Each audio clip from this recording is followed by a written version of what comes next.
Idaho Matters podcast is brought to you by St. Luke's On Demand Virtual Care, which allows patients to see a provider from their home using a computer or smartphone with on demand care for common ailments such as a cough, sore throat, or a sinus issue.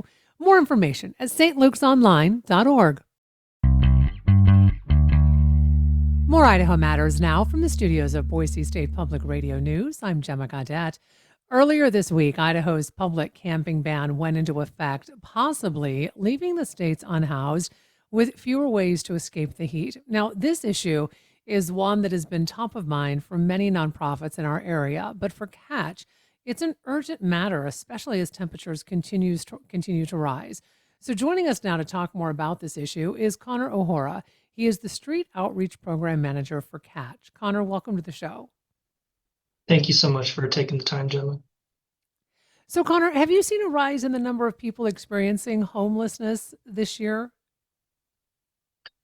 Yes, homelessness is on the rise, like throughout the Treasure Valley, and we've also seen an uptick in folks experiencing unsheltered homelessness, either sheltering in a vehicle overnight or physically camping on the street. And Connor, I understand that Catch is facing some new challenges this year due to the statewide public camping ban. And as I mentioned, this went into effect just a few days ago. So can you remind folks a little bit about this and how it's impacting, your organization as well? Absolutely. So a big thing that we're seeing already is just a lot of uncertainty about what options folks have.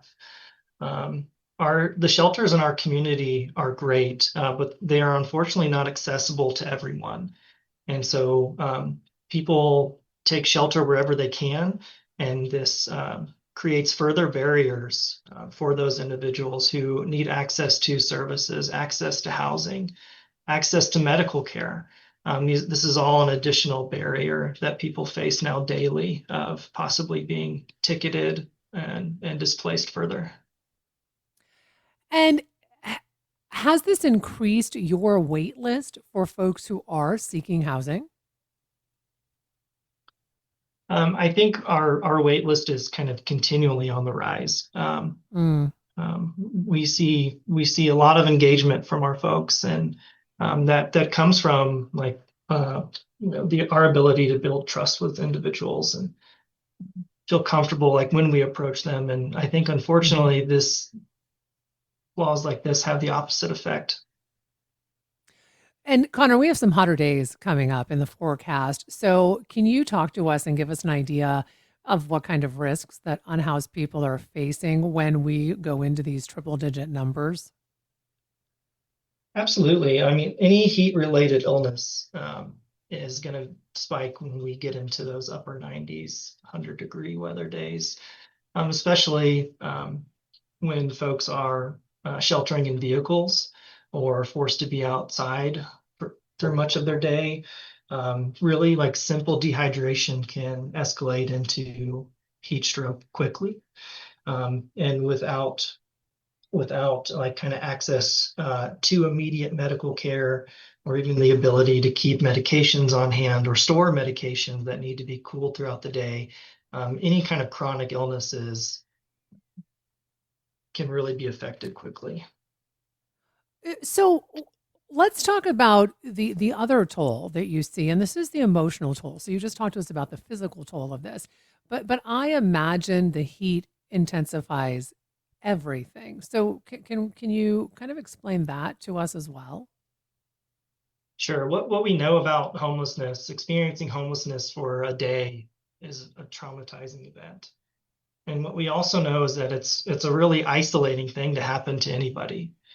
And so it just further takes a toll on someone's resilience, on what someone's able to deal with throughout their day, throughout their week, when even the elements are against them. I could only imagine how hard it is to just be uncomfortable every moment of every day, and for your health to take a serious hit, and being isolated from your neighbors.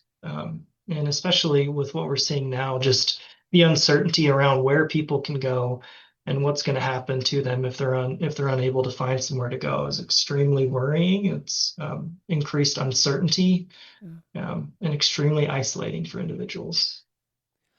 So, Connor, what about the demographics of folks that you're seeing struggle the most? Can you talk a little bit about that? Because my understanding is we are seeing people aging, and are they being like are older people being impacted by this as well? Absolutely. That's one of the demographics that we see increasing overall in homelessness, are folks in that older age bracket. And of course, those are individuals who may be more likely to have chronic illness or need increased medical attention, and therefore like more susceptible to the elements, um, Mm. and may like struggle to advocate for their own needs. We also see like unfortunately like an increase of families residing in vehicles. It's one of the barriers to shelter. Folks are unable to always stay together as a family unit and will choose to stay outside of shelter uh, to, to stay together. Mm. And Connor, my understanding too, when you talk about the aging population, is a lot of these people who are older, they did rent, right? I mean, for many years, but they got priced out, and then they land unhoused. I mean, that itself has to be just so shocking and difficult.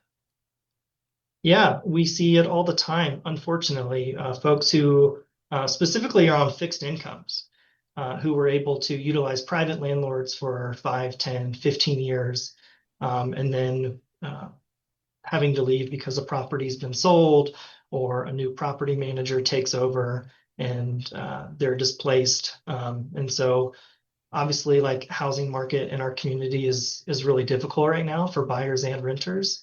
And so for those folks who are on fixed income, it just is an added challenge to find something that's affordable in a neighborhood that they know, in a neighborhood that they've called home for many years.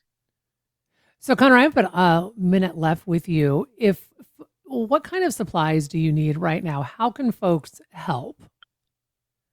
Yeah, we are collecting donations for really all kind of basic need supplies. Some things that we try to provide people who are living on the street or in their vehicles are basic things like water bottles, sports drinks, hygiene items, sleeping bags, all things of this nature.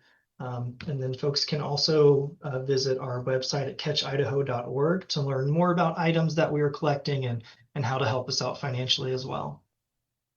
Well, Connor, thank you so much for taking time to talk to us about this. Do appreciate it. We've been speaking with Connor O'Hora. He is the Street Outreach Program Manager for Catch. We've been discussing how the unhoused are in need of assistance right now, in particular with rising temperatures and the need for essential summer supplies among that population. And that'll do it for this episode of Idaho Matters. Thanks so much for listening. And just a reminder, you can find all of our episodes wherever you get your podcasts. These days, there's so much news, it can be hard to keep up with what it all means for you, your family, and your community. The Consider This podcast from NPR features our award-winning journalism. 6 days a week, we bring you a deep dive on a news story and provide the context and analysis that helps you make sense of the news. We get behind the headlines. We get to the truth. Listen to the Consider This podcast from NPR.